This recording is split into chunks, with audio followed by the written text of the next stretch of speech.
தக் லைஃப் நம்ம மணிரத்னம் இயக்கத்தில் உலகநாயகன் கமலஹாசனும் யங் சூப்பர் ஸ்டார் சிம்பு நடிச்சிருக்க படம். இப்போ இந்த படம் 2025 வருடம் எதிர்பார்ப்புக்குரிய படங்களில் மிகப்பெரிய உயர்த்தல் இருக்கு. ஸோ இந்த படத்தோட அறிமுக டைட்டில் டீசரும் சரி, அதற்கு பிறகு வெளியான சிம்புவோட என்ட்ரி டீசரும் சரி, படம் முடிஞ்சதுக்கப்புறம் படத்தோட ரிலீஸ் தேதியை சொல்லும்போது விட்ட டீசரும் சரி, எல்லாமே தாறுமாறுகிட்டு வேற லெவலில் கோடிக்கணக்கான வியூஸ்லாம் போய் இந்த படத்துக்கான எதிர்பார்ப்பை மேலும் மேலும் அதிகரிக்க செஞ்சுருக்கு.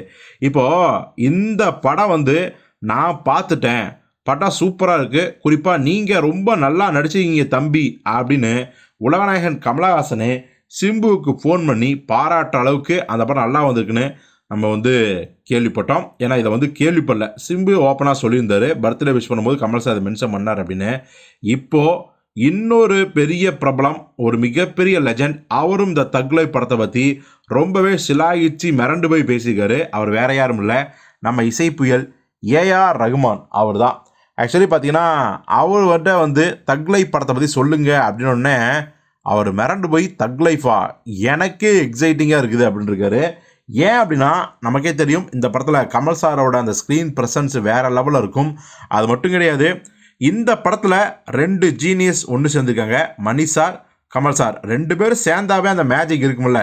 நாயகனுக்கு அப்புறம் கிட்டத்தட்ட 35, 36, 37 வருஷத்துக்கு அப்புறம் இணையிறாங்க அப்படிங்கும்போது சாதாரண விஷயம் இல்லை. ஸோ இந்த படத்தை ஒரு ஃபேனாக நானும் எப்போ ஸ்க்ரீனில் பார்ப்பேன் அப்படிங்கிற ஒரு எதிர்பார்ப்பு எனக்கு அதிகமாகவே இருக்குது அப்படின்னு சொல்லியிருக்காரு. ஸோ இசைப்புயல் ஏஆர் ரஹ்மான் அவ்வளோ சீக்கிரம் ஒரு படத்தை, அதுவும் தான் இசையமைக்கக்கூடிய படத்தை பற்றி வாய் திறந்து பேச மாட்டார், புகழ்ந்து பேச மாட்டார், ஏன்னா பேக் ஃபயர் ஆயிரும் அப்படின்னு. ஆனால் இந்த தக் லைஃப் படத்தை ரொம்ப நல்லா இருக்குது, நானே ரொம்ப ரொம்ப எதிர்பார்த்து காத்திருக்கேன் அப்படின்னு சொல்லும் போது தக் லைஃப் இதுவரைக்கும் என்ன ஒரு எதிர்பார்ப்பை கூட்டிச்சோ அதை விட பல மடங்கு எதிர்பார்ப்பு கூட்டி தான் இருக்குது. ஸோ பொறுத்து பார்ப்போம் ஜூன் 5 வரைக்கும்.